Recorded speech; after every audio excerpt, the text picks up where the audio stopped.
সকলকে আবারও স্বাগত অর্ডিনারি ম্যাজিক কিচেনে। আজ ভর্তার রেসিপি সিরিজে আমরা দেখাবো বাদাম ভর্তা। তাহলে চলুন দেরি না করে শুরু করা যাক।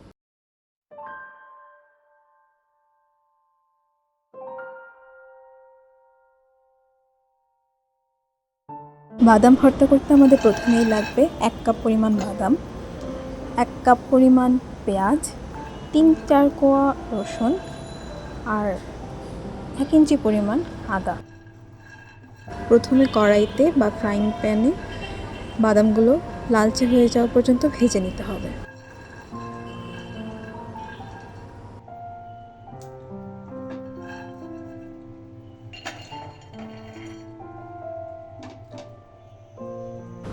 বাদামগুলো একটা পাত্রে তুলে রেখে এবার একই কড়াইতে একটুখানি সরিষার তেল দিচ্ছি, তাতে 3টে শুকনো মরিচ দিয়ে নিচ্ছি। আপনারা চাইলে আপনাদের ঝালের স্বাদ মতো কমিয়ে বা বাড়িয়ে শুকনো মরিচ দিতে পারেন। এবার শুকনো মরিচগুলো তুলে রাখবো। এবার আদা, পেঁয়াজ আর রসুনের কোয়াগুলো দিয়ে হালকা বাদামি হয়ে যাওয়া পর্যন্ত ভেজে নিচ্ছি।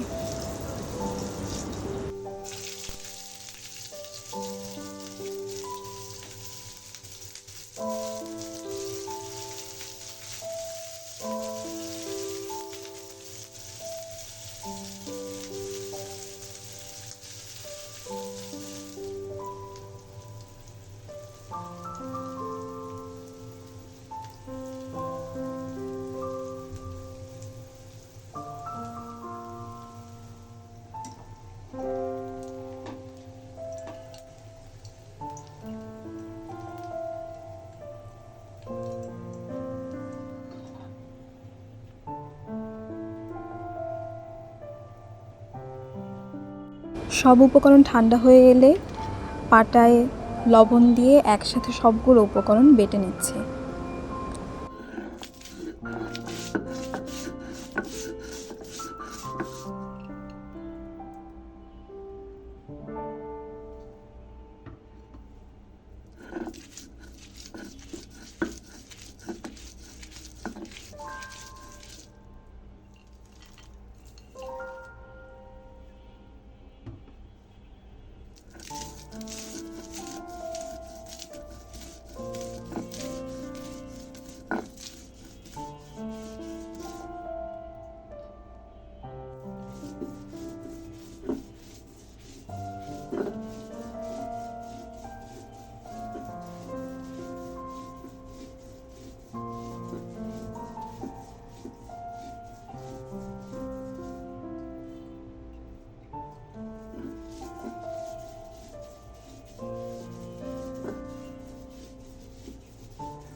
ব্যাস তৈরি হয়ে গেল আমাদের মজাদার বাদাম ভর্তা। এবার গরম গরম ভাতের সাথে একসঙ্গে পরিবেশন করুন, দেখবেন একবার খেলে বারবার খেতে ইচ্ছে করবে। আর সবচেয়ে মজার কথা কি জানেন, 1 প্লেট ভাত আপনি শুধুমাত্র এই বাদাম ভর্তা দিয়ে খেয়ে ফেলতে পারবেন। বিশ্বাস না হলে একবার বাড়িতে বানিয়েই দেখুন। আজ এ পর্যন্তই। সবাই ভালো থাকবেন, সুস্থ থাকবেন। ভিডিওটি ভালো লাগলে অবশ্যই লাইক এবং কমেন্ট করবেন আর সাবস্ক্রাইব করতে ভুলবেন না। আল্লাহ হাফেজ।